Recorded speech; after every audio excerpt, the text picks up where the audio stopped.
Hello, friends. Today I'm going to start reading the book Bhagwad Gita as it is.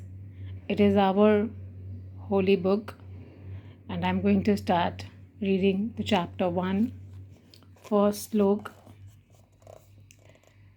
Chapter 1, Observing the Armies on the Battlefield of Kurukshetra. And this time I'm not going to read Sanskrit, I'm going to read only English and the purport. Dhritarashtra said, O Sanjay, after my sons and the sons of Pandu assembled in the place of pilgrimage at Kurukshetra, desiring to fight, what did they do? Purport. Bhagwad Gita is the widely read theistic science summarized in Gita Mahatmya, glorification of the Gita. There it says that one should read Bhagavad Gita very scrutinizingly with the help of a person who is a devotee of Sri Krishna and try to understand it without personally motivated interpretations. The example of clear understanding is there in the Bhagavad Gita itself, in the way the teaching is understood by Arjun, who heard the Gita directly from the Lord. If someone is fortunate enough to understand the Bhagavad Gita in that line of disciplic succession without motivated interpretation, then he surpasses all students of Vedic wisdom and all scriptures of the world. One will find in the Bhagavad Gita all that is contained in other scriptures, but the reader will also find things which are not to be found elsewhere. That is the specific standard of the Gita. It is the perfect theistic science because it is directly spoken by the Supreme Personality of Godhead, Lord Sri Krishna. The topics discussed by Dhritarashtra and Sanjay, as described in the Mahabharata, form the basic principle of this great philosophy. It is understood that this philosophy evolved on the battlefield of Kurukshetra, which is a sacred place of pilgrimage from the immemorial time of the Vedic age. It was spoken by the Lord when he was present personally on this planet for the guidance of mankind. The word Dharmakshetra, a place where religious rituals are performed, is significant because on the battlefield of Kurukshetra, the Supreme Personality of Godhead was present on the side of Arjun.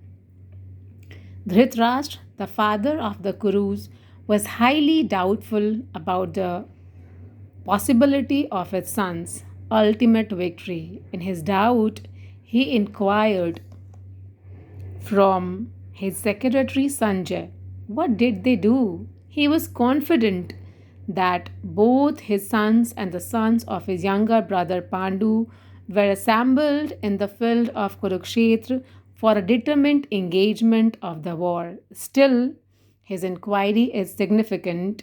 He did not want to compromise between the cousins and brothers, and he wanted to be sure of the false fate of his sons on the battlefield. Because the battle was arranged to be fought at Kurukshetra, which is mentioned elsewhere in the Vedas as a place of worship even for the denizens of heaven, Dhritarashtra became very fearful about the influence of the holy place on the about outcome of the battle. He knew very well that this would influence Arjun and the son of Pandu favorably because by nature they were all virtuous. They were all virtuous sons. Sanjay was a student of Vyas, and therefore, by the mercy of Vyas, Sanjay was able to envision the battlefield of Kurukshetra even while he was in the room of Dhritarashtra. And so Dhritarashtra asked him about the situation on the battlefield. Both the Pandavas and the sons of Dhritarashtra belong to the same family, but Dhritarashtra's mind is disclosed herein. He deliberately claimed only his sons as Kurus, and he separated the sons of Pandu from the family heritage. One can thus understand the specific position of Dhritarashtra in his relationship with his nephews, the sons of Pandu. As in the paddy field, the unnecessary plants are taken out. So it is expected from the very beginning of these topics that in the religious field of Kurukshetra, where the father of religion Sri Krishna was present, the unwanted plants like Dhritarashtra's son Duryodhan and others would be wiped out, and the thoroughly religious persons headed by Yudhishthir would be established by the Lord. This is the significance of the words Dharma Kshetra and Kurukshetra, apart from their historical and Vedic importance. Thank you, friends, for listening this slok. Next time, I will read the second one. Thank you so much. Bye. And if you're liking it, please like, share, and subscribe my channel. Bye.